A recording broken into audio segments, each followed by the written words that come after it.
Holmes, case number 12 CR 1522. The record should reflect that Mr. Holmes is present with his attorneys, and the prosecutors are present as well. We are outside the presence of the jury. Let me follow up on the last objection that was made with respect to hearsay.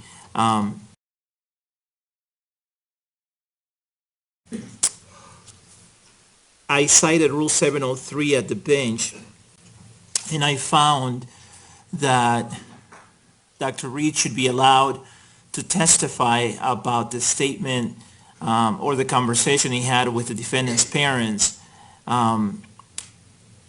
because an expert in the field in question would be justified in relying upon those statements in formulating an expert opinion. And then I concluded that the probative value of the statements in assisting the jury to evaluate the expert's opinion substantially outweighs the prejudicial effect. But those statements were not admitted, or to the extent that any statements were made, those statements were not admitted for the truth of the matter asserted. They're being admitted only to explain the basis of the expert's findings and opinions. I'm anticipating that this is going to come up again. If not with Dr. Reed, with other experts, and my expectation is that it may come up with Dr. Reed again as well. So the question is, do counsel want me to give some type of limiting instruction related to how these out-of-court statements are not being admitted for the truth of the matter asserted, but are being offered only to explain the basis of the expert's findings and opinions? I have 1 minute, Judge. Yes, and you don't have to give me an answer right now. We can play the videotape and you can think about it. All right? That would be my preference. Okay, and the prosecution can think about it as well. Okay? All right. Let's bring the jury in, please. Your Honor, while they're coming in, can I ask the court logistically, let the court know this next segment is almost exactly 2.5 hours long. Does the court anticipate taking another break before then, and if so, when? And I'll try to figure out where to make it fit to stop. I think 2.5 hours is a long time to go without a break, so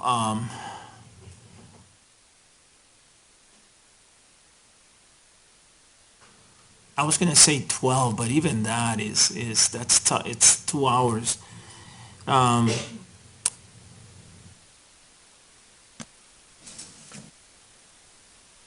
What do you think about just 2 hours, breaking for 2 hours? Mr. King, do you have a position? I just think that 2.5 hours is an awful long time to Right. ask anybody to sit still and watch something and pay close attention to it, having watched these videos before. Right, so do you want to do it in 2 hours, or do you want to do something less than that? I'm fine with 2 hours. I do think that's the upper end, Your Honor. You might also take a shorter break, just suggesting at 11, a shorter break, just to get up, stretch, 5-minute, 10-minute potty break, and then come back and we would finish and take a slightly later lunch. But that, again, however the court wants to do it, we'll do it. Let's do that. Let's go for about an hour and 10 minutes, take a short break, and then we'll take a lunch break at about 12. We're bringing lunch to them today, so I'm hoping that we can take a 1-hour lunch instead of an hour and a half, and I'll be telling them that. So Are we part of the free lunch thing too? no. I have no objection to Mr. Brockler's potty break, Your Honor. All right, thank you. All right.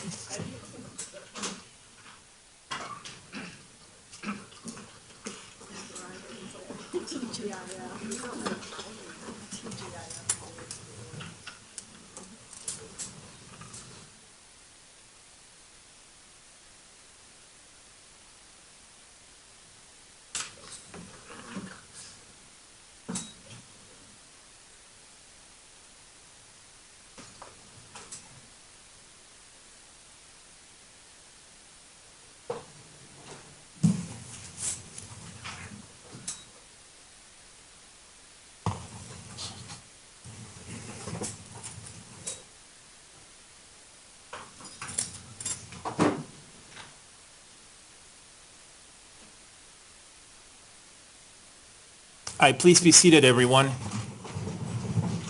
Members of the jury, welcome back.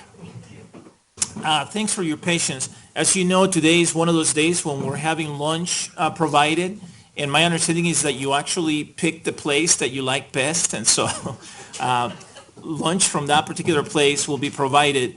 I am hoping to take a 1-hour lunch instead of an hour and a half to make up for some of the time. Is that okay with everyone? Is there anyone who's not okay with that? And of course, I put you on the spot here in front of everyone. All right, I very much appreciate that. So what we'll plan on doing is we'll go for about an hour and 10 minutes. We'll take a very short break so that you can stretch your legs and walk around a little bit, and then we'll continue for about another hour or so before we take the lunch break, okay? All right, my understanding is that the next segment is about 2.5 hours long, and so we'll take a couple of breaks in between the playing of that segment. All right, Mr. Brockler, you may proceed now with the publication of Exhibit P-TR-1004.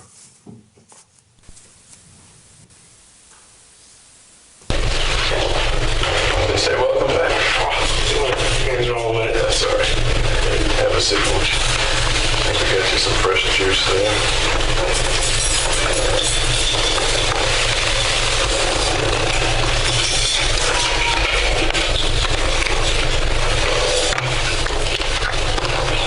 Thank you. Did you get some lunch? Yeah, tuna sandwich and clam chowder. And clam chowder? Okay. Well, this is our second session. I'll just say for the benefit of the tape that this is Wednesday afternoon, and you're aware that for me a videotape and all the things. You're welcome to take this with you or keep it, by the way. Okay. Any questions about this morning or anything you'd like to add from this morning? Nope. Okay. Okay. We left off. I was recalling, and so were you, that you had done some other things with children. You'd gone to an orphanage in Tijuana. That was interesting to me. Can you tell me more about that? Yeah, it's part of the Corazon de Vida Foundation. Corazon de Vida, Corazon de Heart Vida. of Life. Okay.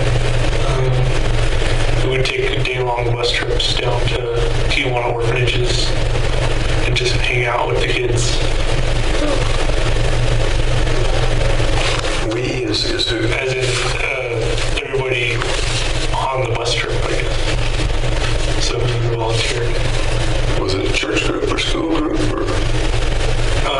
Not just any group who wanted to get involved in the orphanage community in Mexico. How did you find out about it? How did you get hooked up with it? It was advertised through the honors program at UC Riverside. Okay, this is when you were in high school? College. College, okay. That's kind of neat. And what caused you to do that? What prompted you to sign up for that? I thought it'd be a good experience. In what way? And learning about children and just how they grew up.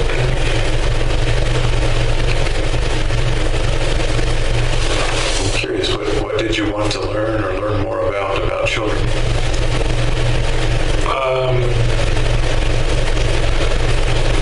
Yeah, I just wanted to learn more about children in general. Tell me about the children at Corazon de Vida. Well, they're all orphans, and they seem like just normal kids, and they like to play, and they have their own school at the orphanage too.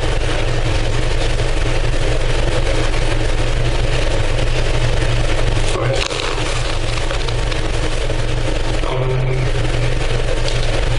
So some of the activities I did was play soccer with them, play cards. How often would you do this? Like once every 3 months. Once every 3 months. Yeah. Were there other groups that went down at other times, or did the kids get visited once every 3 months?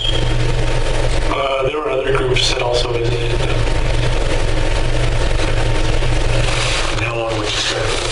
Just for the day. we usually make them lunch. Tell me more about that. How far did you travel? Well, it's not that far.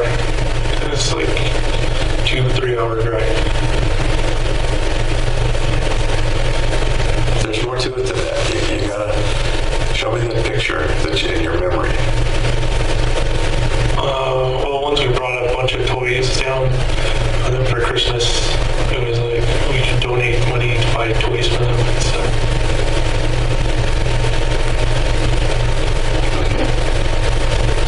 Yep.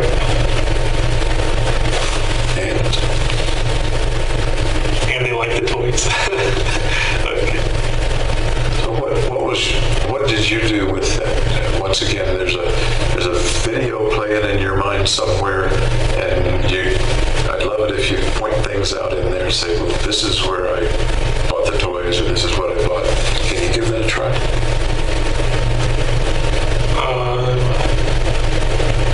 Well, I just donated money. I didn't buy the toys for them. But we could have bought the toys for them. Did you wrap the toys? Nope. So, you're on the bus, you got toys in your lap or under the bus. Yeah, under the bus. What happens then? Then we do the border crossing, which is it takes like 30 minutes. And they gotta check out all the toys and stuff. And then we drive to the orphanage, and there's a couple different orphanages that we would go to.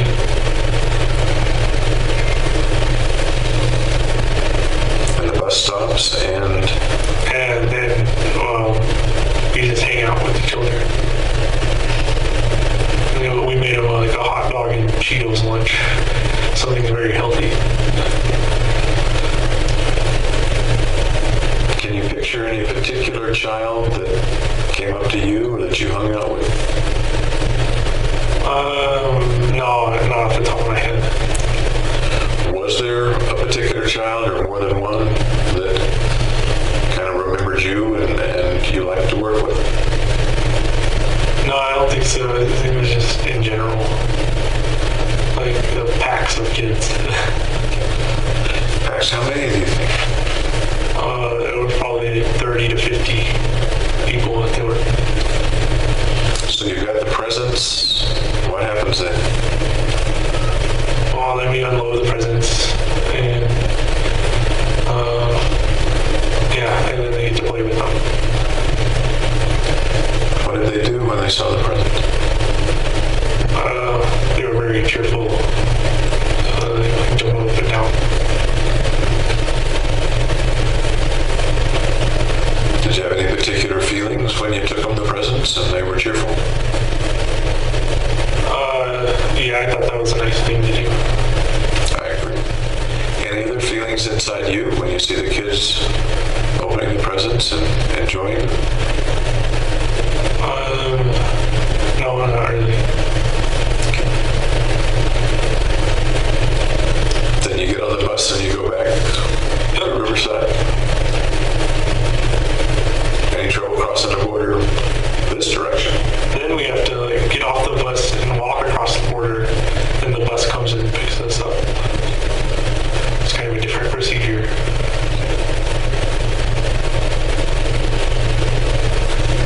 So you get back to Riverside, then what do you do? Then I do school stuff. Pretty full day. Yeah.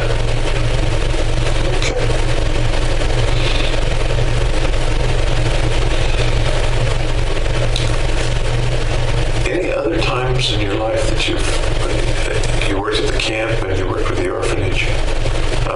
I know you got paid at the camp, but it was a nice thing to do. Any other times you can think of that you volunteered some time or did something nice for other folks? I did some gardening for the church that my mom usually goes to. So what did you say? Some Gardening? gardening? Like pulling up weeds and stuff. When was that? That was in high school. Tell me about that. Well, there's not much more to tell.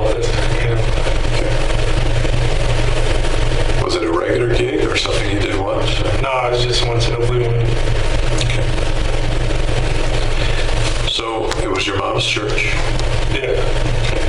Did the family go to church together? We used to, but I stopped going. Tell me about when the family did go to church.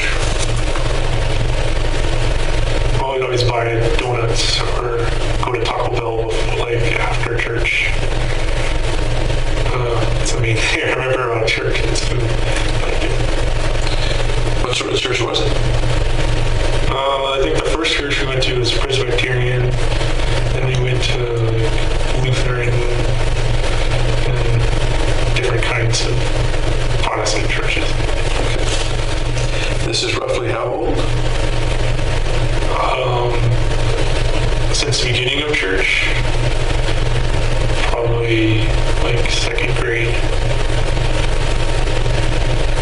until probably ninth grade.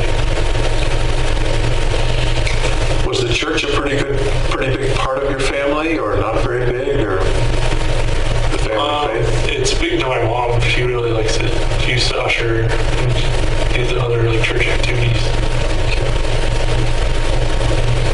How about you? No, I was never really a believer, I guess. Did you go to Sunday school when you were little? Yep. What do you remember about Sunday school? They had a bunch of couches in their kind of room. So it was kind of a relaxed atmosphere. Kind of A relaxed atmosphere. what did they do with you guys in Sunday school? Just read passages from the Bible. Was that a pleasant experience or a meaningful experience? What adjectives would you use to describe that experience? Indifferent.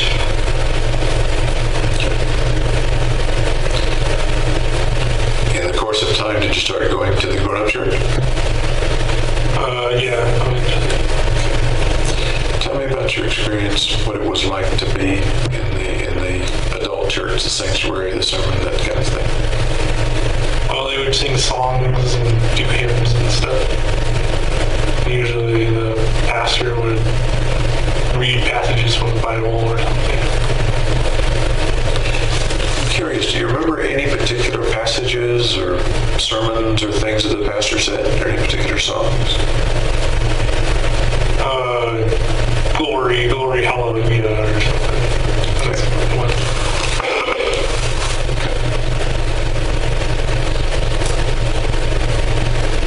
Would the family sit together? Or Yeah. everybody, you and Chris, mom and dad? Yep. How hard was it to get you to go to church? They had to like bribe me with Taco Bell. Taco Bell. Yeah. Was that an every Sunday sort of thing, or some Sundays? Pretty much every Sunday. You mentioned several different Protestant denominations. As far as you know, was the family a member of any particular denomination?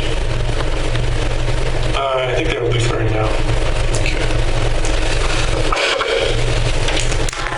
Including or excluding church, at that time, and let's say as long as you were through high school living at home, how important was faith in your life, religious faith? I'd say insignificant. Important to your mom. Yeah.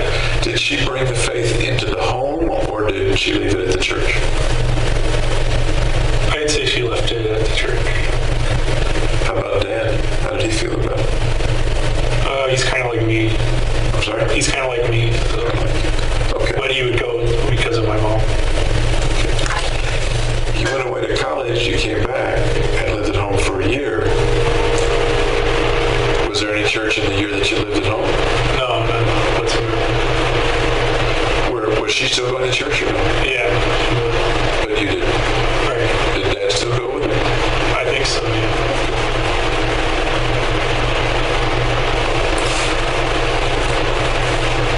I was going to ask, and I forgot to ask earlier, you mentioned you have the one sister. Yep. Did you ever have any other sibling? One who perhaps passed away, or a foster sibling? No. Anytime? No. As far as you know, was your mother ever pregnant at any other time or lose a baby? No, she didn't. Okay.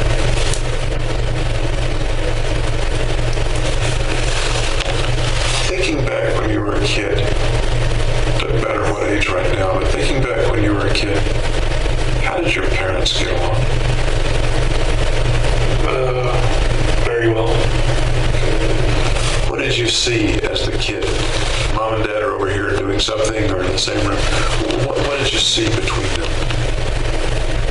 Them talking to each other.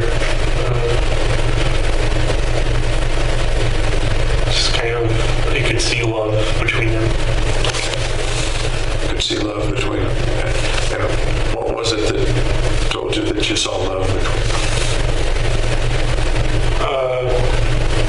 Just that they cared about each other. They kind of like showed them. How did they show that? Just in their demeanor towards each other. And what kind of demeanor would that be? Close. Close? Yeah, close. You mean standing close or acting close or what? Just the feeling of closeness.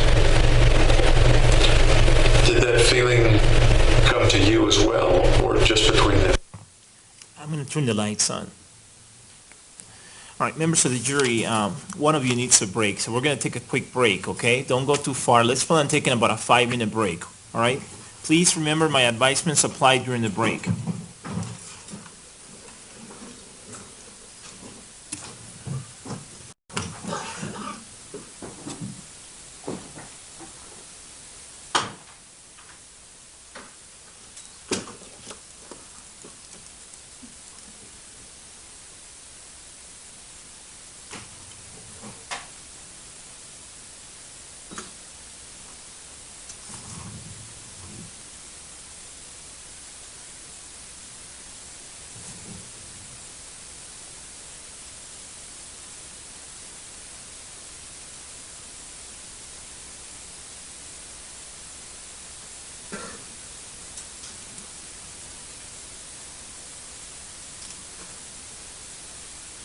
All right, the record should reflect that the jury has exited the courtroom. Please be seated, everyone.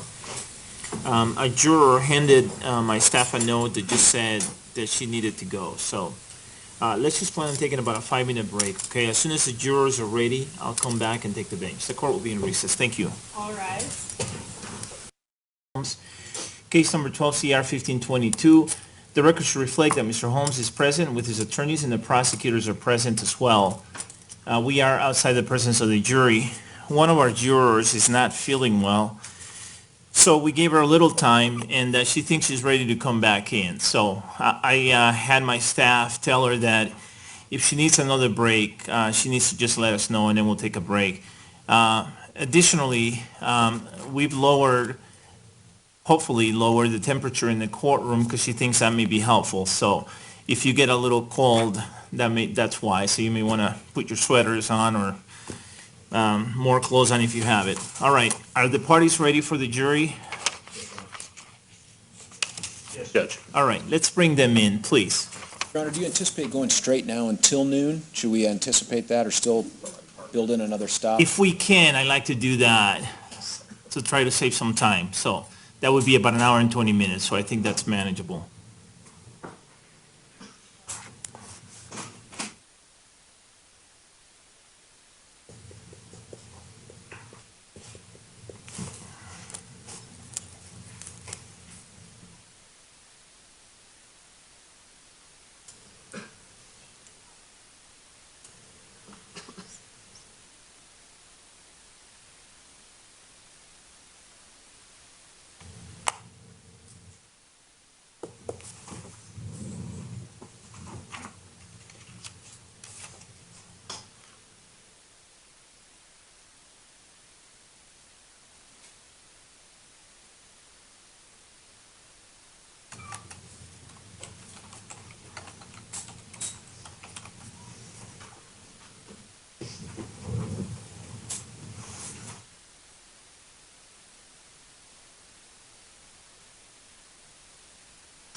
Please be seated, everyone.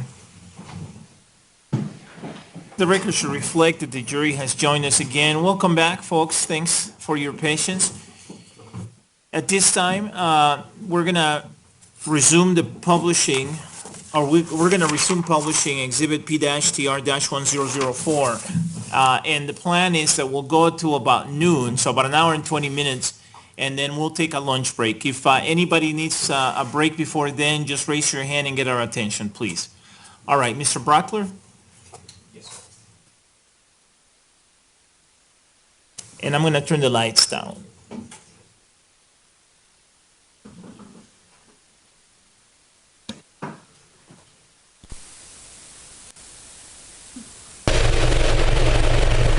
Yeah, it came to me too. Is there any particular time or any time when that closeness feeling between them was lost, even temporarily? Not that I could ever see. Okay. Did there ever come a time when the family closeness, including you, was lost? Sometimes. Like what? Like when I came back after college for that year transition, and I didn't have a job yet, then it was kind of like get out there and get a job. Is that the way they put it? That's the way I put it. That's the way you felt it? Yeah. Again, I don't want to put words in your mouth. That's the way. Okay. Tell me more about what that was like. It was just like a small conflict because my mom felt I wasn't doing anything, so I should get out there and go to work. You think your dad felt the same way? He probably did, but he didn't voice it. Was that fair on their part? Were they right, or were they being overly pushy, or something else? I think it was fair for them to do that. And you did go out and get a job. Yep. What'd you do with the money? I saved it. Did you pay them any rent? No, luckily they didn't make me pay rent.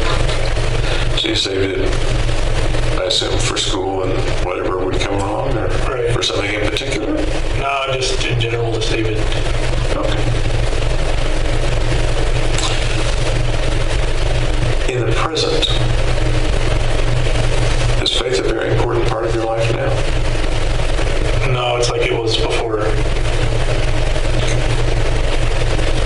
Has there been a time since middle school, I guess, when religious kind of faith was an important part of your life?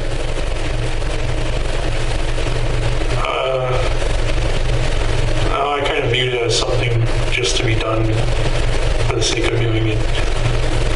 What to be done for the sake of doing? Just going to church. Since high school, have you gone to church? No, not really. You say not really. Have you been to a church service since you left home? No. Okay.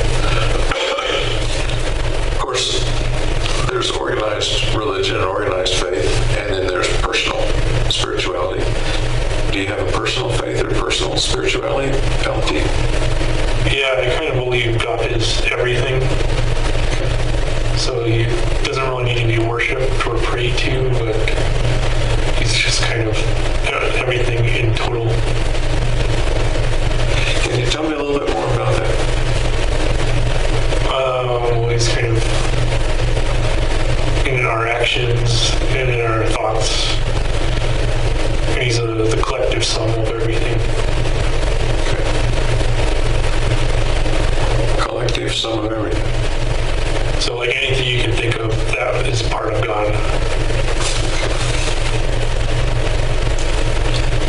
That view and that feeling has a certain familiarity to it. I'm not sure where it comes from. I'm not sure either. What does that kind of God or that kind of presence of a supreme being, what does that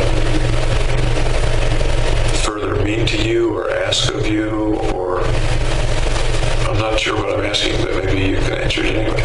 I'm not sure either.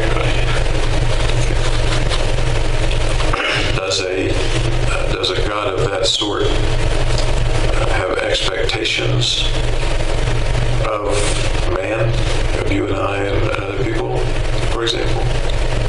No, I would say not. So what does, and I understand that we're talking in the abstract here, what does that God do, or besides being present, is there anything else that God does, or? Well, he kind of does everything and anything.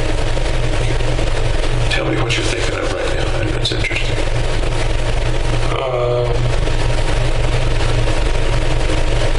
It's just kind of like the universe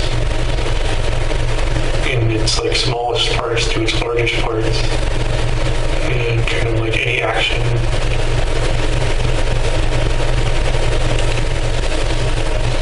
So he acts in many ways. Right. Excuse me. Does he pay attention to what happens on Earth or in space or the rest of the universe? Well, that would kind of mean he's paying attention to himself, because he is everything. Okay. So if I were to ask, does he care what you and I do? What would your answer be to that? I would say yes and no. You're playing both sides of the street. Well, if you talk about everything, then it's going to be negative and positive. And Can you give me some examples? What might he care about?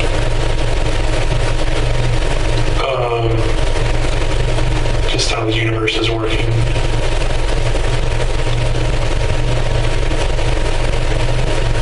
How the universe is working? I'm not sure I understand. It's hard to say like what he would care about because it's a single thing. It's a single emotion. And he would be caring and not caring at the same way. Do you suppose he would care about the shootings, for example? I suppose so. In what way might he care about the shooting? Just that it's changing something. Go ahead. It's changing life to death.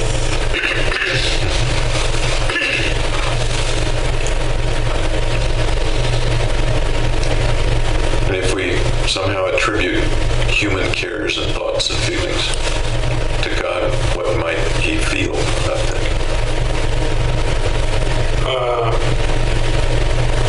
He might care that people were dying. Okay.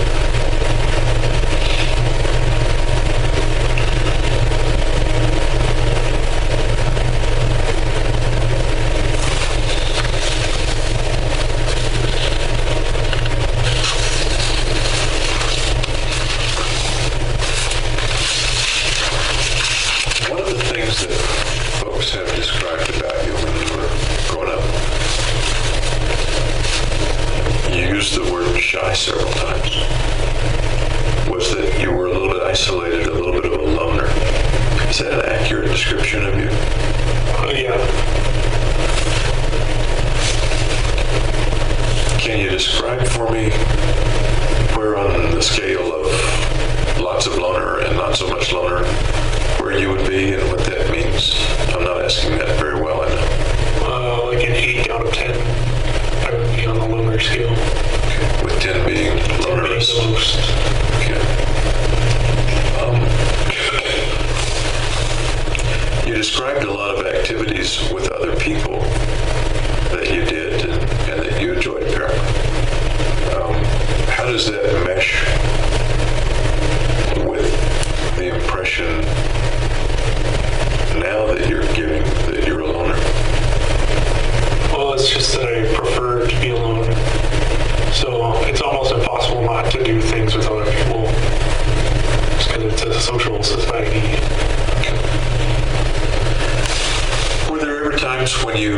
isolated yourself, took yourself out of the equation or out of the crowd or out of the group?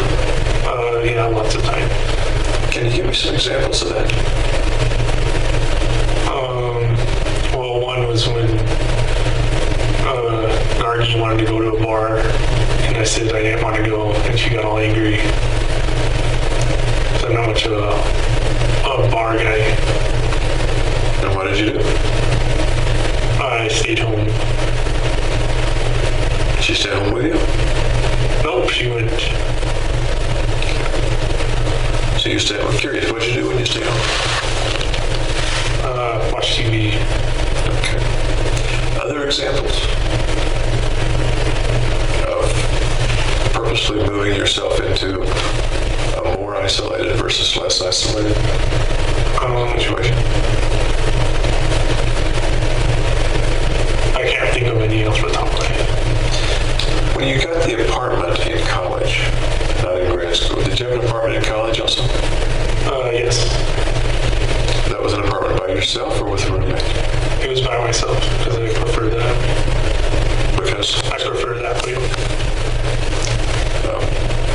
would it be fair to just say that that was one of the things you moved from dormitory to on-campus housing, did you On say? campus to then my own apartment. And then to your own apartment. Tell me about the difference in feeling between being in your own apartment and being in a dormitory with a couple of hundred people. There's a lot more freedom in having your own apartment to do what you want to do.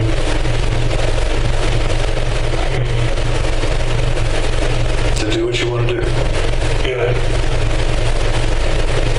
Meaning what? I guess watch TV or play video games or whatever.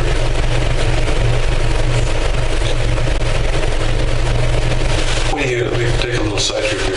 When you do the video games, it may vary. Are you playing online games with other players online, or are you playing the computer? Some video games it's only the computer, and others it's online. Which did you prefer and do the most, if either? The online ones. Okay. So there were other people at the end of the web, various characters. Yeah, I wasn't quite as anxious when it's kind of over the digital web. You weren't quite as anxious. That was your phrase. Yeah, when I'm around people, I'm kind of anxious. Tell me about that. Well, I don't know. It's just they expect you to say something, and I usually like to listen more. When you say anxious, what do you mean anxious? Like fidgety, fearful. Yeah. Fidgety, fearful, what else? Not wanting to be there.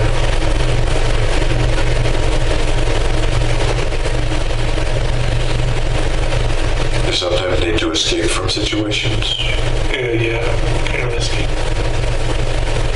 You sometimes escape from those situations, actually, or do you just need to escape from them? I feel the need to escape. Feel the need. And what happens if you can't escape? What happens to that feeling then? And I kind of freeze. What's that like?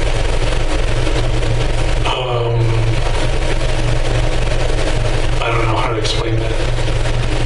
What are you seeing in your mind? Just uncommunicative.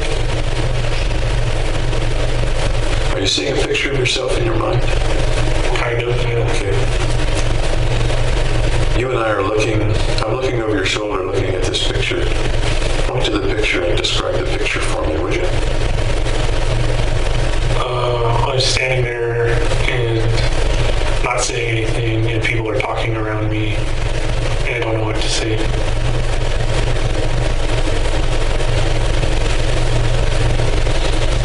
And that's making you uncomfortable. Yeah. Are the other people noticing that, or are you hiding it efficiently from them? It depends on how long I'm around them, whether they'll notice it or not. What happens when they notice it?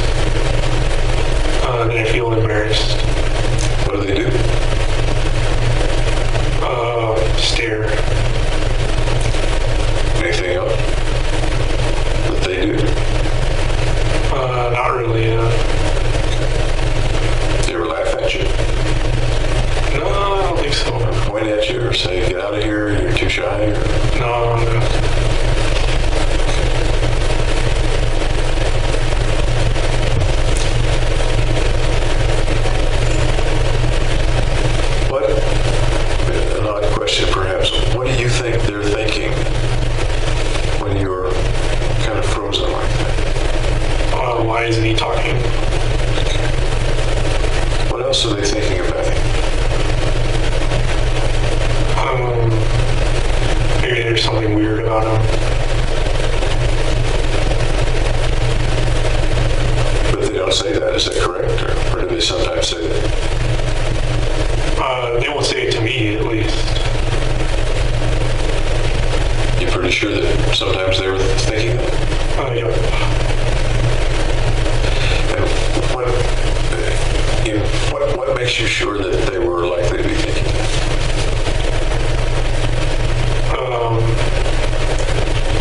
Just because I've like walked in on them and heard them, that kind of thing. Heard them what?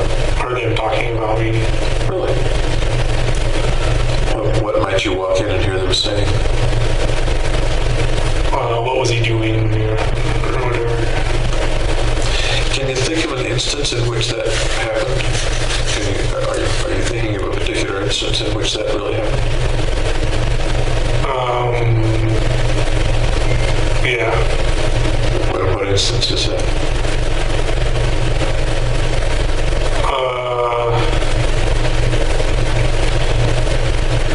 It's when it was at the camp Max Strauss, and it was with the other counselors. When a guy and a gal were playing chess, and I was watching, and then they left, and then I left, and then I heard them say, How'd you feel when you heard them say it? I ignored it. How'd you feel? Not so great. What do you mean not so great? How'd you feel?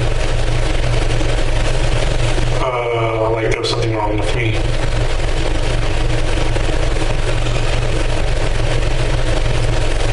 I'd like to take your pulse right now. May I take your pulse? Okay. I may do that from time to time. Thank you.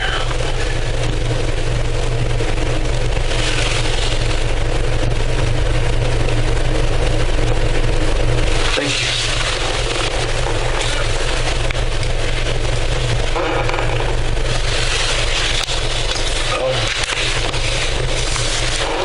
Like there was something weird. Yep. Like they think there's something weird, or like there's something truly weird about you. They think there's something. They think there's. Did you ever think there was anything weird about yourself? Yes. And let me limit it right now to before college, okay? Okay.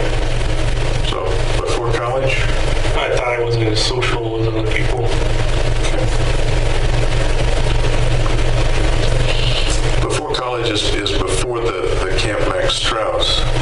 Right. So had there been situations even then when you thought other people thought you were weird? I don't remember if there was a long time ago.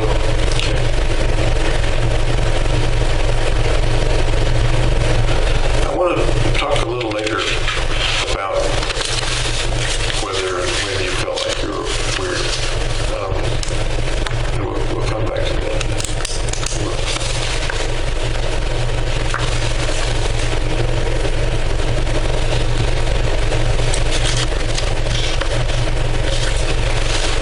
Was the situation of feeling shy and perhaps isolated, were those generally related to particular situations, or would it be anytime there were other people around?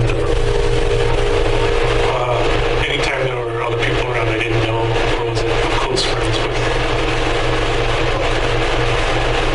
So family and close friends. I'm kind of exempt.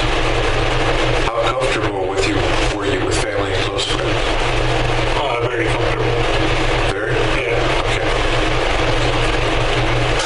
So correct me if I'm wrong, but you didn't feel weirdly shy or weirdly weird around family and close friends? Right. Okay. You think family and close friends thought you were weird? No. Okay. So why would somebody, just because they didn't know you, think you were weird if with family and close friends you didn't think you were weird?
is it pretty uncomfortable?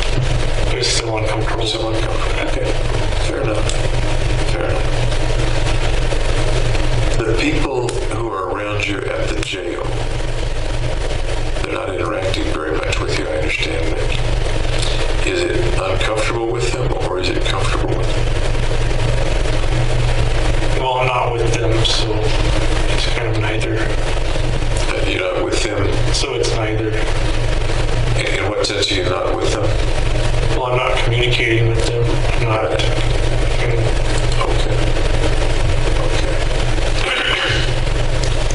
How about your defense attorneys? Where do they stand on that spectrum? I'd say I was close to them. So things are pretty comfortable. Yeah, pretty much. And your impression would be that they don't particularly see you as weird because you've become comfortable with them and your behavior is pretty normal. Right. So, and again, I'm doing all the talking I shouldn't be. Is that pretty much the way you see it? Yeah, I've been with them for a while. So. Okay. Some of the staff here told me that you were familiar with them from last time you were here, Right. and they recognized you. How comfortable are you with the staff that you remember from last time? Not very comfortable. Can you put your finger on anything that makes it uncomfortable for you? That's a very broad, vague question, I guess. Just being there and not having something to do kind of makes it uncomfortable. Not having something to do. Yeah, because if you have something to do, it kind of avoids having to do direct talking, confrontation.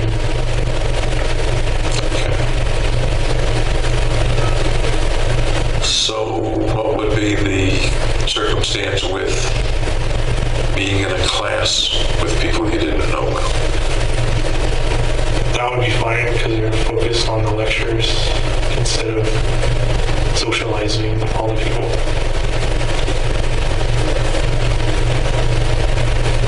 So far as you remember in such classes, would you, being comfortable, then perhaps interact with somebody near you, ask for a pencil or a pen or No, I pretty much never did that. share a note or something like that? No. Okay. What if they asked you for a piece of paper to take a look at your notes or something? Then I'd help them out. Would it make you uncomfortable? No, because it's like something we have to do together instead of talking. There's awkward silences. So it sounds like you're saying that having a purpose takes the edge off the anxiety. Yeah. You and I have a bit of a purpose. I'm asking you 100 questions. Yeah, you're the one doing the talking mostly. Well, I'll try to correct that. I'll try to correct that. Do you think as we continue to talk for a few days that you'll do more of the talking? It might get better. Interesting that you use the word better. I see it as a little different. I'm not sure I see it as good or bad or better or worse. Oh, So why did you say better? Is it bad to be? yeah, that's kind of my view of it. It's bad to have social anxiety. What's the worst thing you can think of happening in a social situation related to anxiety or something that makes you uncomfortable? What's the worst that could happen? It could start a fight, I guess. What happens then? Then you have to avoid the fight somehow. What happens then? And it stops. Eventually it stops. How does it stop? And after the confrontation is over, How does the confrontation come to an end? poorly. What does that mean? How does the confrontation come to an end?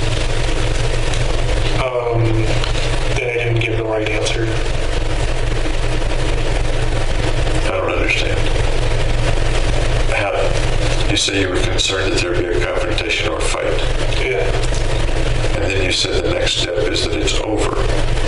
And I'm asking you to fill in the blank. How does it get from a fight to being over? It just ends afterwards.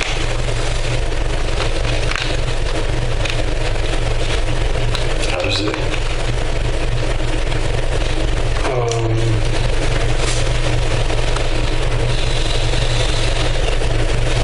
I guess just nobody says anything. Nobody says it. Yeah. What's the worst? I'm going to stick with the worst case scenario business. What's the worst way it could end? With someone getting offended.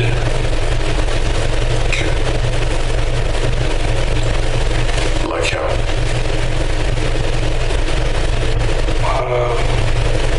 Like if I didn't say the right thing or not.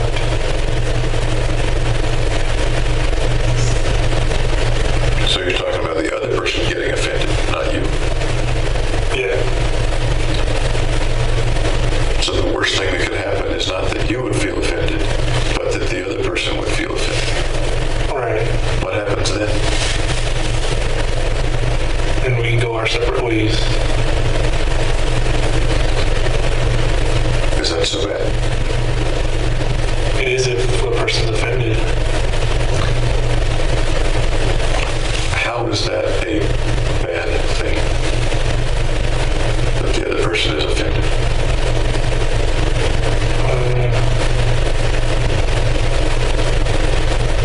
It just is bad, I guess. I don't know if there's an explanation for it.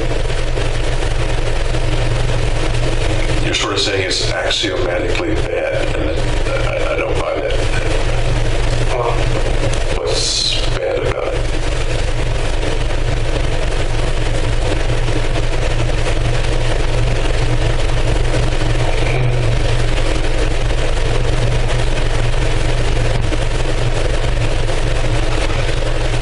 Just because I didn't say the right thing or not. You already said that. We're in a little circle Yeah, here. it's axiomatic, isn't it?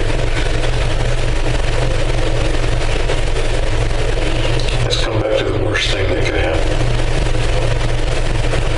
Parting ways with the other person feeling bad is the worst thing that could happen. I suppose there's worse. What might be worse?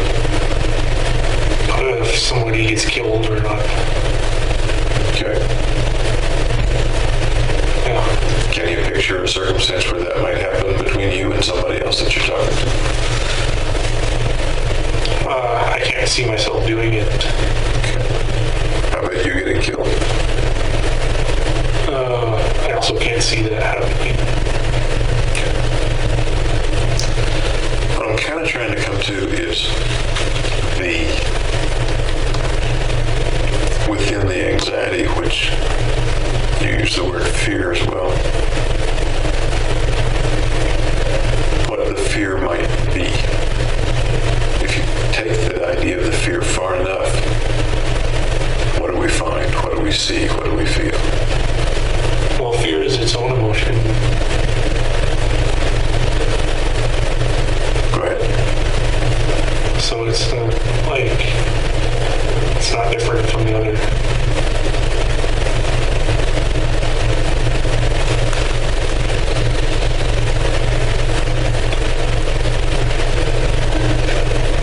What happens when people get frightened? Well, physiologically, what happens? There's a sympathetic response, like fight or flight. So people either confront it or they run away from it.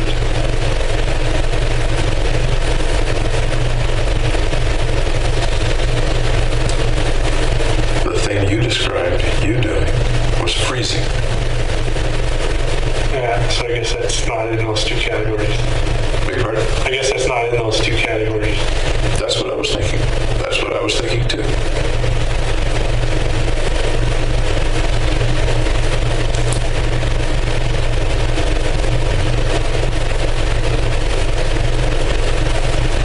Which do you think James wants to do in this hypothetical situation?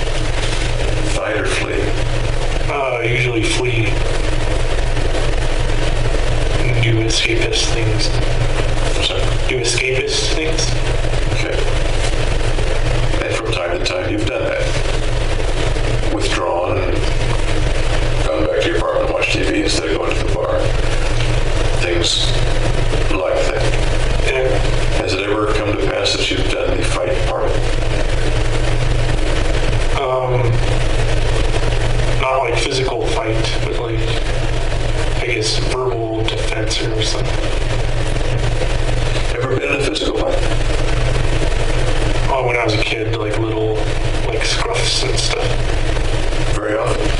No, it's just once in a while. Let me take a side trip and, I'm sorry, I look over that way. Occasionally somebody's waving at somebody. I think they're waving at me. And, if they really want us, they'll pound on the window, I guess. Let me take a side trip into the fight business. Roughly how many fights have you been in which you either landed a blow or someone landed a blow on you? It's more wrestling, I would say. There's no blows landed. Okay, well, the contact is really what Maybe like 2 or 3 only. 2 or 3. Okay. What was the worst one? What happened? I don't remember. It was when I was a kid.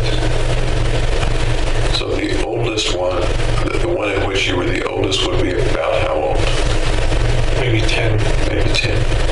And you really don't remember the circumstance? No, Okay. Did you ever get beaten up real bad? nope. Did you ever run away from a fight? Frightened and run away? No, I don't think so. Okay. Did you ever threaten someone who ran away from you? No. Okay. Now we come back to the verbal altercation you were talking about, okay? Yep. The flee or fight verbally or freeze. I usually just don't say anything, so I try and ignore the verbal attackers.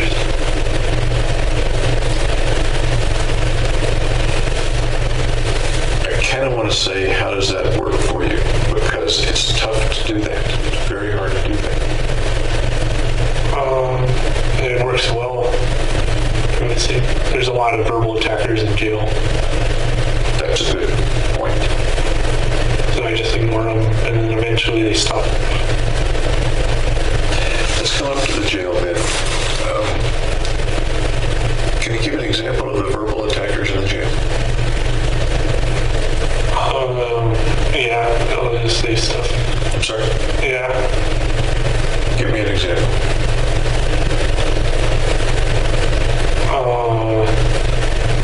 They say like baby killer and stuff.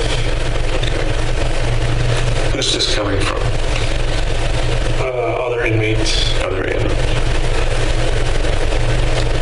Do you have any contact at all with other inmates? No. Ever? Nope.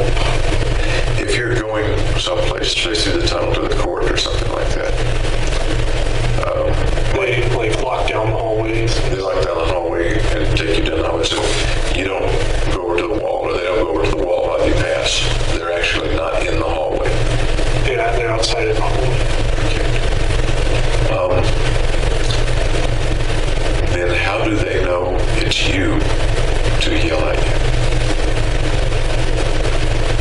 That's not usually where it happens. It usually happens at my cell with like the cleaning trustees coming by and yelling stuff. Okay. So folks in the jail know that James Holmes is in MC1 or whatever the Right. cell is. And perhaps a trustee working, or perhaps somebody else who's temporarily in another MC cell may yell things. Yeah, that's pretty much how it goes. Okay. Has there ever been a circumstance where they've gotten to you physically? Or I'm sorry. No. No. Let me go. Thank you for that example. Let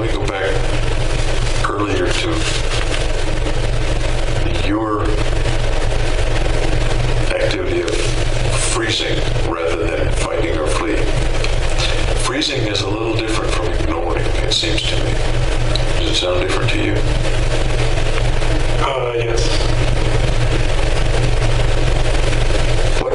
What's the person who's freezing thinking, feeling, what's going through his mind? They can't think or feel at that time because they're kind of frozen. So it's kind of a mental block.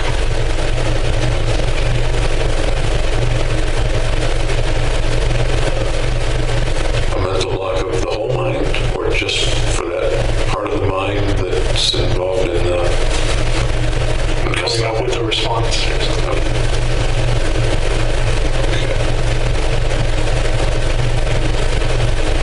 Does that describe you pretty well in those circumstances? Yeah, I guess so.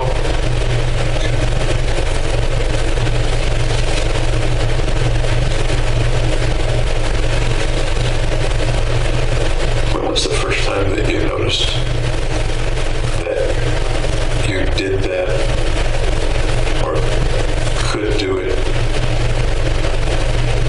When was the first time you recalled it?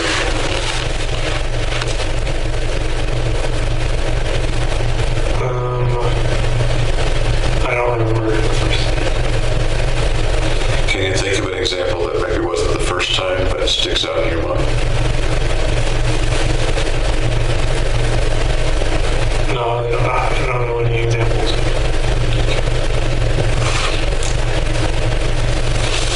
Was there a time or a period in which you realized you were doing it more or more strongly, more obviously to yourself?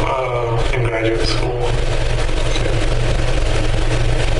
What might that have had to do with, or what might you have been doing? Like discussing lab papers, lab articles. In some sort of presentation? In like discussion groups and Tell me what that was like. well, people Picture that circumstance. a person would choose a figure or they'd have a figure assigned to them from a paper and they'd have to usually explain what it was. And it's tough for me because they kind of put you on the spot, And when you say a figure, like a graph or something. okay. You'd be kind of on the spot. Would you generally know know about the topic, but be on the spot with regard to talking about it? Yeah, I usually know what was going on, but then have trouble saying it or bringing it out. If you were talking just with one other classmate, for example, lab partner, would the same thing happen, or would it? No, it was usually the group. It's in the group. Okay. How well did you know the folks in those groups? See them every week, or every day, or once a month? It would depend on if it was on what class it was. If it was a neuroscience one, then I knew pretty much most of the people there. And you would still freeze up? Yeah, sometimes. Every time, or just sometimes? Sometimes. How much? How many times out of, I'm kind of asking how often? Maybe 50%. And what happens when you freeze up? Take me through the process of the next 15 minutes. You start to freeze up and And then they wait for an answer, and then I'm kind of lost. then what happens? Then I'll have to like reread it, or they'll just move on. And then what happens? Then the freezing stops. When the freezing happens at its worst,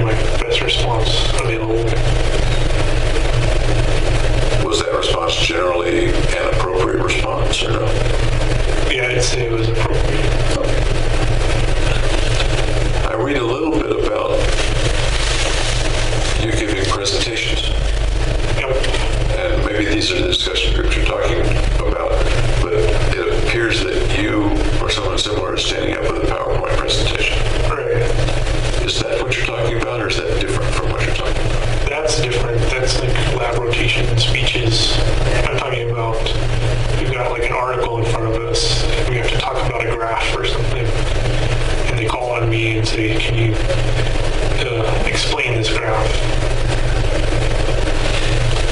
If the group were asked to write an explanation of the graph, would that solve the problem?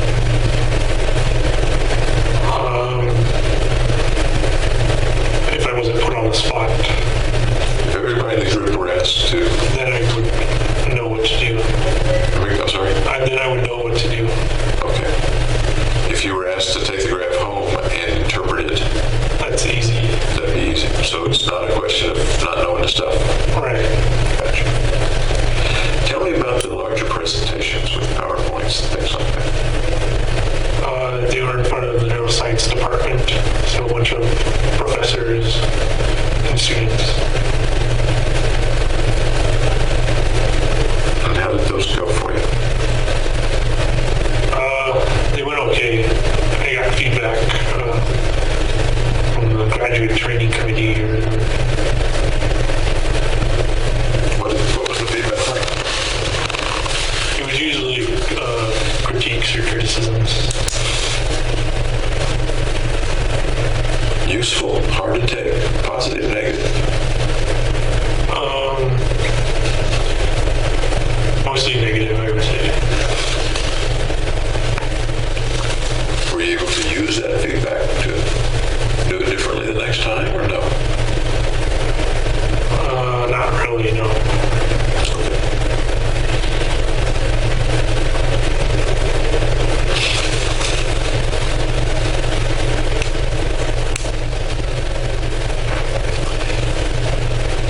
The isolation, and shyness is a little different from isolation, I guess.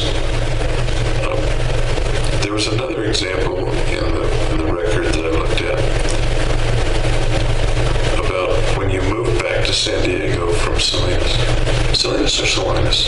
Salinas. Salinas. There was a Steinbeck book written about Salinas, wasn't there? Yeah, he used to live there. Okay, this one. Up Mice and Men. He used to be in Grapes of Wrath. Did you read much Steinbeck or know much about that history? Obviously. You know We met him in school. Okay. Interesting. Did you like reading Steinbeck? Yeah, he's fine. What was your favorite Steinbeck book? Mice and Men. Why do you suppose you were drawn to that particular one? Besides the fact Because the characters were interesting. Okay. Being short didn't have anything to do with it. Being short. It was a short book. Oh, that probably did for the book report too. Okay. Anybody in particular in that book that you might have identified with, or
made it hard for him to kill him in the end.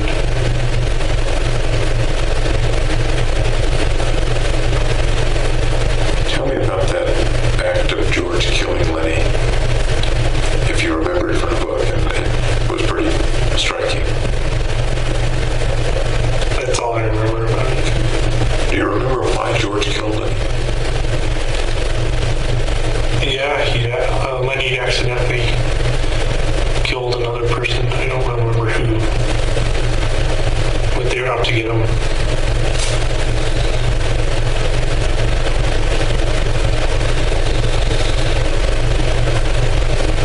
Why George? Why was George the one that killed him? Because he was the closest one to him.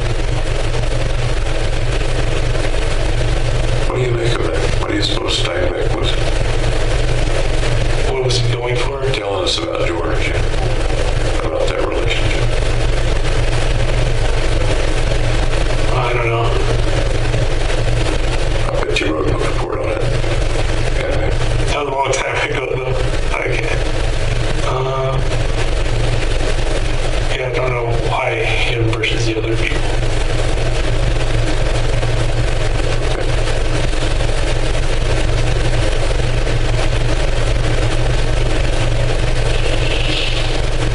Did you want to move back to San Diego when the family moved back?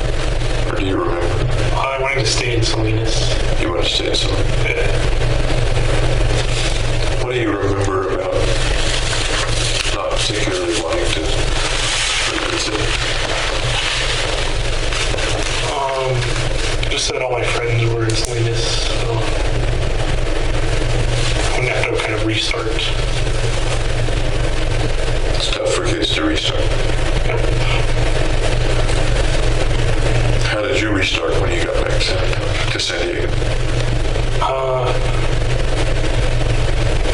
I just met new friends. How did you do that? I don't remember how it happened.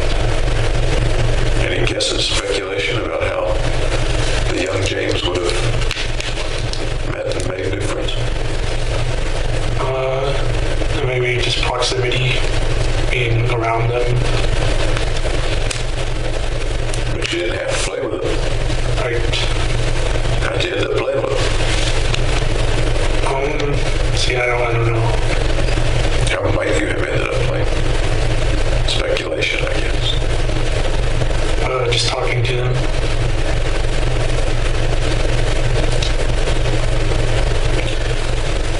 Do you recall whether there was a period in which you didn't want to play with them? You wanted to keep to yourself when you moved back?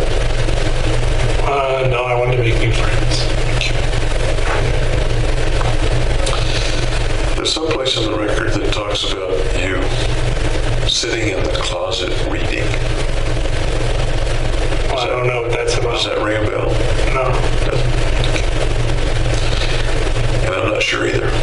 Does it say when or what? It was when you moved back to San Diego. When did the family move to San Diego in the first place? How old were you then? When I was first at San Diego, Yeah. I was born in San Diego. You were born in San Diego. Okay. So you're there for a long time and you only came back one time. Somewhere in the record there's something about you spending time sitting in the closet reading. And I'm not remembering the context. I'm wondering if you remember. I don't remember anything. Sitting in the closet reading. No. Kids do some interesting things. Yeah.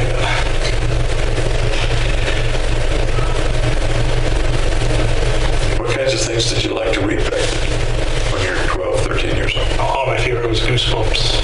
Goosebumps. Yeah. I have not read. That's a series, isn't Oh, I think there's like hundreds of them. Kids series. Yeah. I've not read it. What's the premise of Goosebumps? It's like a scary story. Just a scary story. Are they real heavy-duty scary stories, or are they scary stories for little kids? I did it for a little kid. Okay, so go ahead. You like those? What was in Goosebumps? What was that you remember? Just a bunch of monsters and stuff.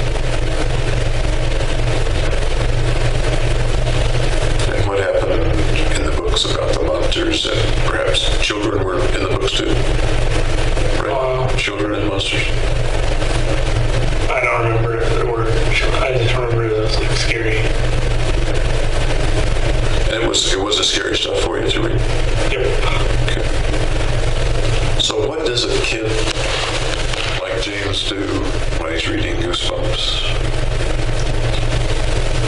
How do you deal with being scared? Well, it always ends, so there's nothing to be afraid of once it ends. Does it end with the scariness going away, or is it still scary at the end and you just put the book down? It's usually still scary, but then after a while, the scariness kind of fades away. As you get older, too, it's not scary. You had your own room all this time, right? Yep. Were you ever kind of scared in your room by yourself? I used to think there was something called nail ghosts. Called what? Nail ghosts. Nail goat. Nail ghosts. Nail ghosts. So I had my bed up against the wall, and ghosts would hammer nails through the wall and kind of poke you. Wow. Okay. Where do you suppose the nail ghosts came from? My imagination. Were they in a book or anything? Or No, I your imagination? never heard of them anywhere else. Well, then you got to tell me all about them, because, psychiatrists really want to hear about those childhood monsters. So tell me about nail ghosts and what they look like, what they did. They just make it so you can't sleep with your against the wall. You have to kind of be sleeping towards the other side of your bed. Otherwise, the nails will come through the wall and get you.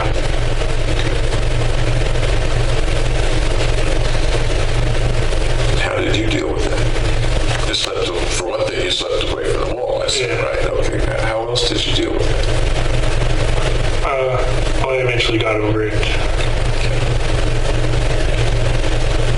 Did you ever decide, hey, I can't sleep here, and go try to sleep with mom or dad, or sleep on the couch? Maybe it was like a nightmare or something. I never do that. Did you tell mom or dad about the nail ghosts? I don't know. I don't remember. And one of the things I was wondering was, what was their reaction to your fear of the nail ghosts? Do you remember? No, I don't remember. I don't know if I did.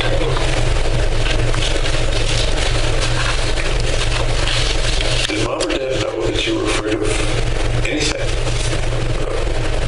Heights, or jumping off the high diving board, or nail ghosts, or anything else? Yeah, I was afraid of the dark.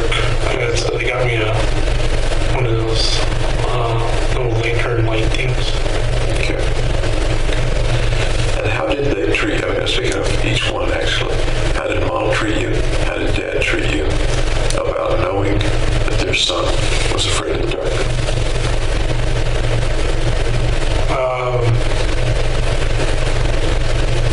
Well, they let me sleep in their bed, or they'd say there's no monsters.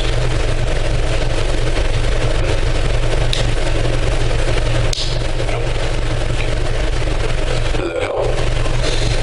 Yeah, Sure. Okay. Does the frozen feeling that you've described very articulately, does that frozen feeling bear any resemblance to the feeling of being afraid in the dark or the nail monster?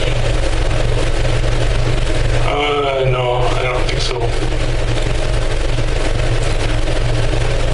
The visceral feeling is not similar as far as you can recall?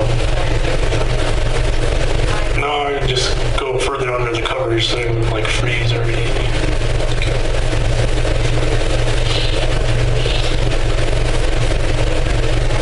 Here's an odd question. In the freezing as a grown-up, would you ever have fantasies or thoughts or pictures in your mind of some of the monsters from childhood, or any kind of monster? If you're freezing, say, in a social situation. I would have like violent images. Violent images. Yeah. Tell me about that. Things like saws going against the other people. Like what?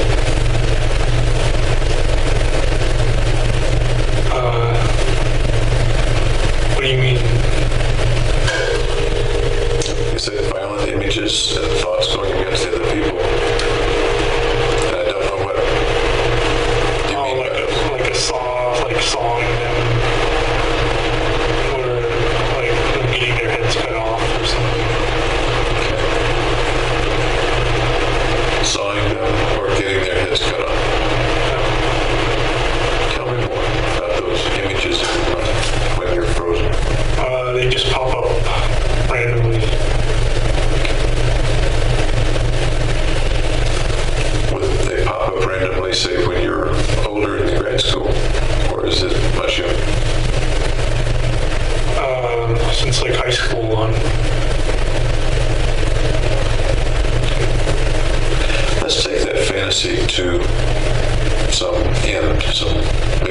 it's in.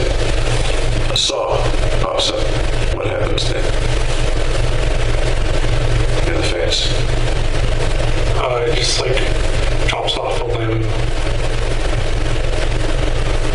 What kind of saw? Who's holding the saw? What happens next? It's just kind of like a floating saw. And then once it happens, then it's like, then there's no more, it's done. It's done.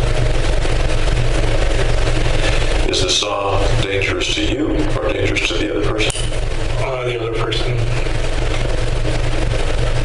So the saw's your friend, your ally. Does that make I sense? wouldn't put it like that, no. You wouldn't put it like that. Okay, thank you for correcting that.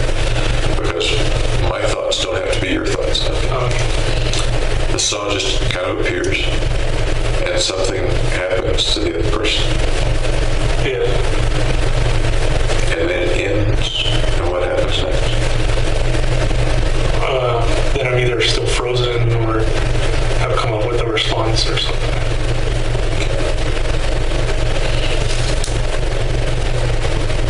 Why do you suppose you quickly corrected me when I said the saw was your ally? You're having violent thoughts against somebody that's making you uncomfortable. Right. And something's helping you, or something's cutting off his limb or his head or his arm. Why do you suppose you were quick to say, hey, not my ally? It's just a random saw, or something like that. Because the saw's doing it on its own. I'm sorry. It's doing it on its own. Saw's doing its own, Think the saw's any part of you, mentally speaking? Getting very Freudian about it. No, I don't know. Did you ever ponder that before? Gee, I wonder where the saw came from. You ever think about it or ponder it? No. What are some of the other fantasies or images that come up when you freeze? Like a nuclear winter. What do you mean?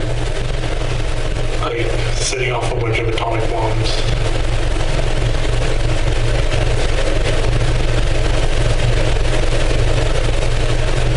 This seems to come up in a matter of seconds when you're kind of at an impasse on the spot, neither fleeing nor wanting to fight. Does that make sense? All right. What do you make of that? What do you make of that nuclear winter picture coming into your mind? It's unrealistic. It's going to happen already. What do you make of it coming into your mind? I don't know why it's popping up. Can you speculate on it? Maybe rising because I'm frustrated, I guess.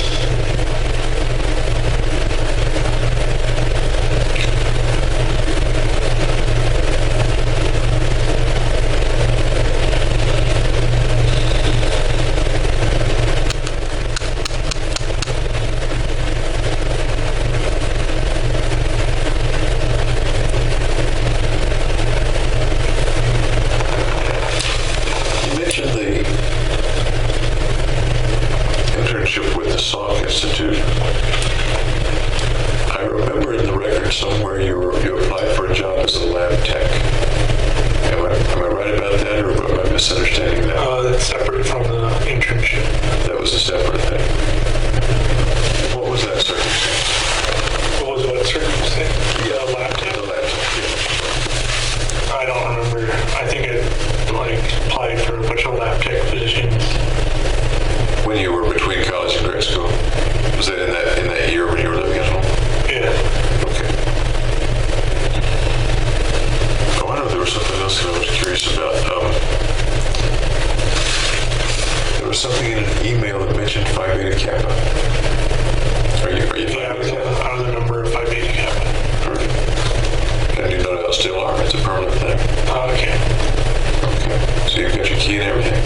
you were fairly old for your first serious girlfriend. That was Gargi.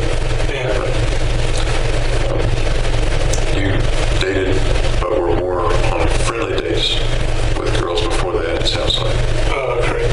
Okay. Was Gargi your first sexual experience? Yes. Okay. How was that for you? Was it successful, unsuccessful with Gargi? I know it's a vague question, and it's that way on purpose. I'd like for you to kind of tell me about I that. think it was a successful relationship. Okay. Good for both of you? Yep. How frequent was it? Maybe like 3 or 4 times a week. Did the sexual part come fairly quickly after you guys started to date, or was it delayed a ways? I think 2 months. Not too much. Y'all were together for not too many months, as I I think recall. like 6 months. About 6 months, okay.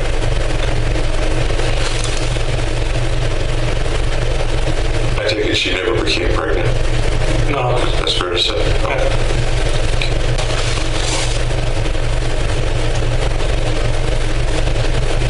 At times, according to the record,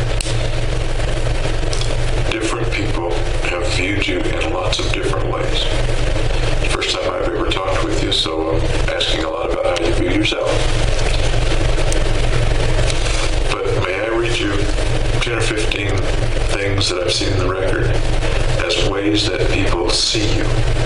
Kind of see what your reaction to those is.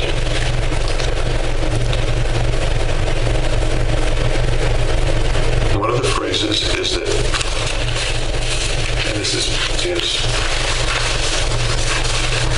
I think both prior to the shootings and since the shootings, trying to keep it together. What does that bring to mind? Trying to keep it together, is that accurate, not accurate?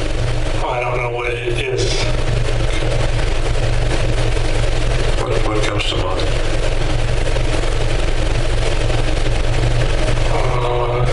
Just trying to keep my life in order, I guess. Okay.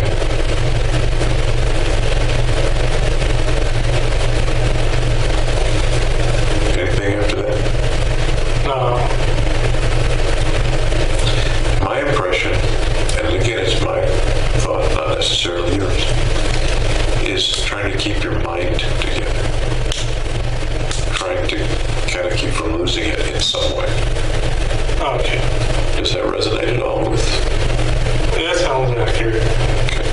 So tell me how it sounds accurate, because this is what other people are saying. I'd much rather hear what your view is. Well, I became more disorganized and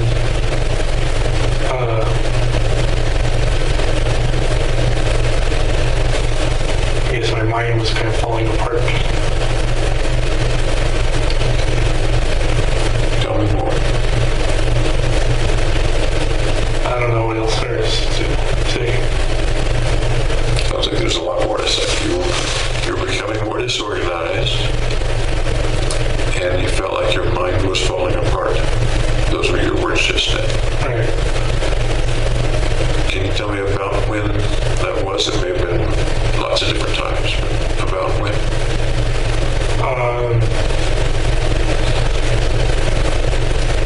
Like after Christmas, when I came back to graduate school. So that would be early 2012. Yeah. Can you expand on it a little bit? What was it like? What was going on inside you? Well, I was sick. I think I was sick from mono. And I was fatigued all the time.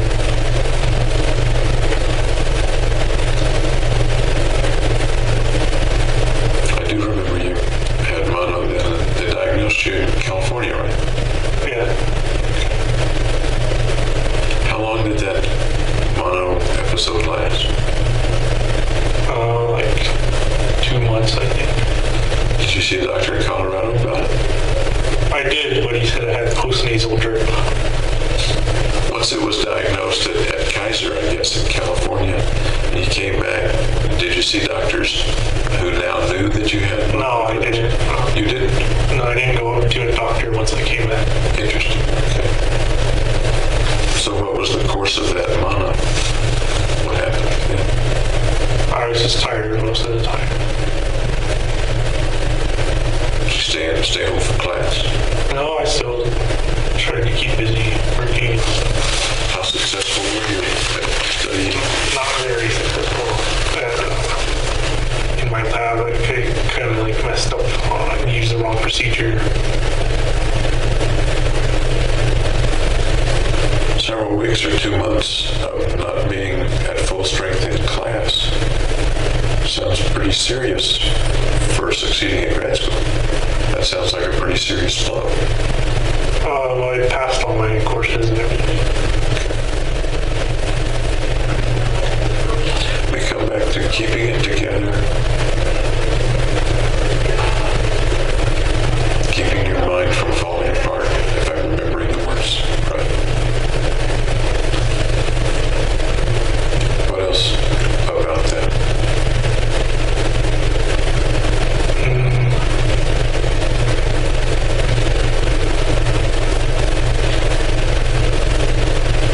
I guess I was also really depressed. The depressed.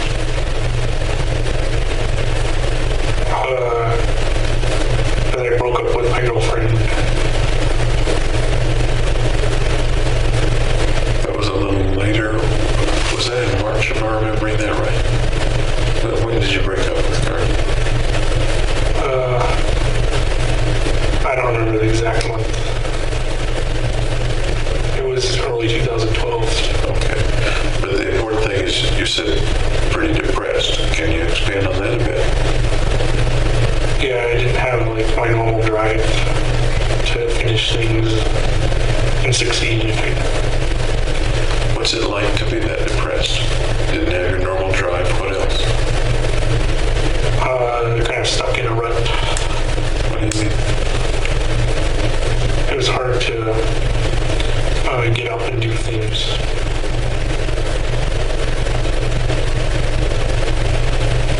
Anything else? Nope. Think it was more mono or more depression or both? Neither. I think the depression was separate from the mono. Okay. Do you remember, and I know that you've gone online to look for symptoms of mental disorders. Yeah. What symptoms did you find of depression at that time, or at that time were you not going online looking? I don't remember if I looked at it at that time. How were you sleeping, for example? A lot of sleeping. A lot of sleep. I would like go back and sleep in the middle of the day for like lunch break. How about appetite? Were you eating okay? Yeah, I'd say the same. Losing weight? No, I'd say the same.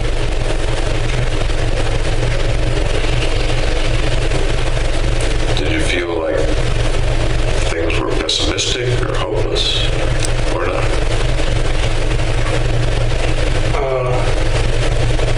I generally have a pessimistic view.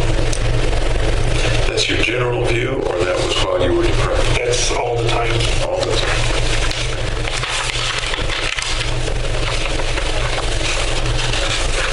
This particular time after you came back out from Christmas, is that the most depressed you've ever been in your life? Yeah. And I really do want to hear more about it. You still went to class? As far as you remember, did you go to all classes? Yeah.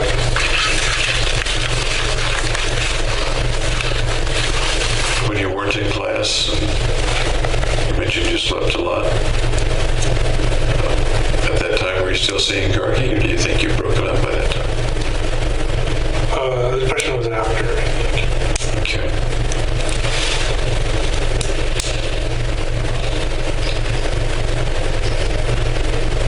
At the deepest of the depressions, yourself or killing yourself? No. Any other time in the depressions did you think about hurting yourself or killing yourself? No. How about hurting or killing other people?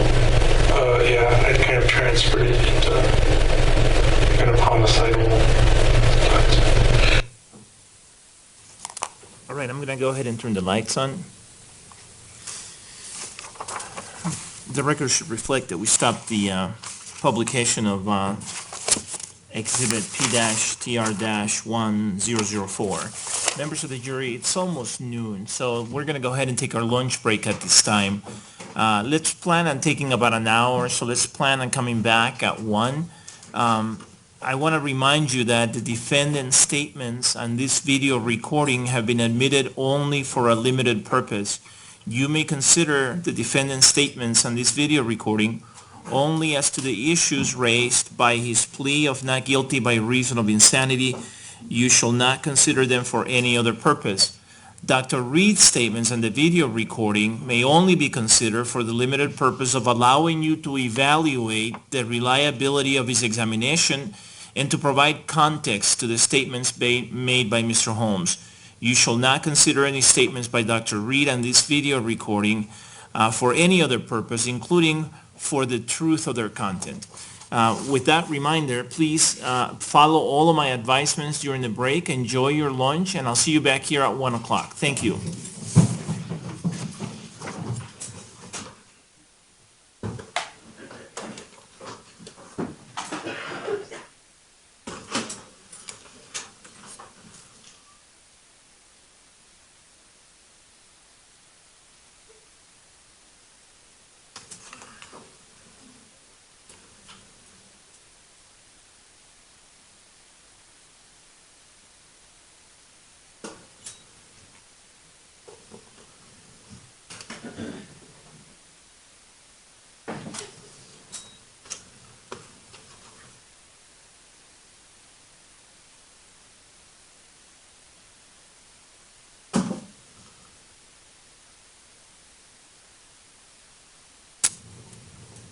The records reflect that the jury has exited the courtroom.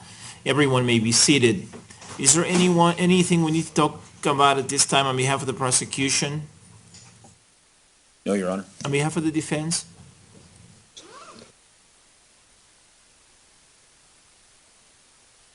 No, Your Honor, thank you. Okay, enjoy your lunch. The court will be in recess. Thank you.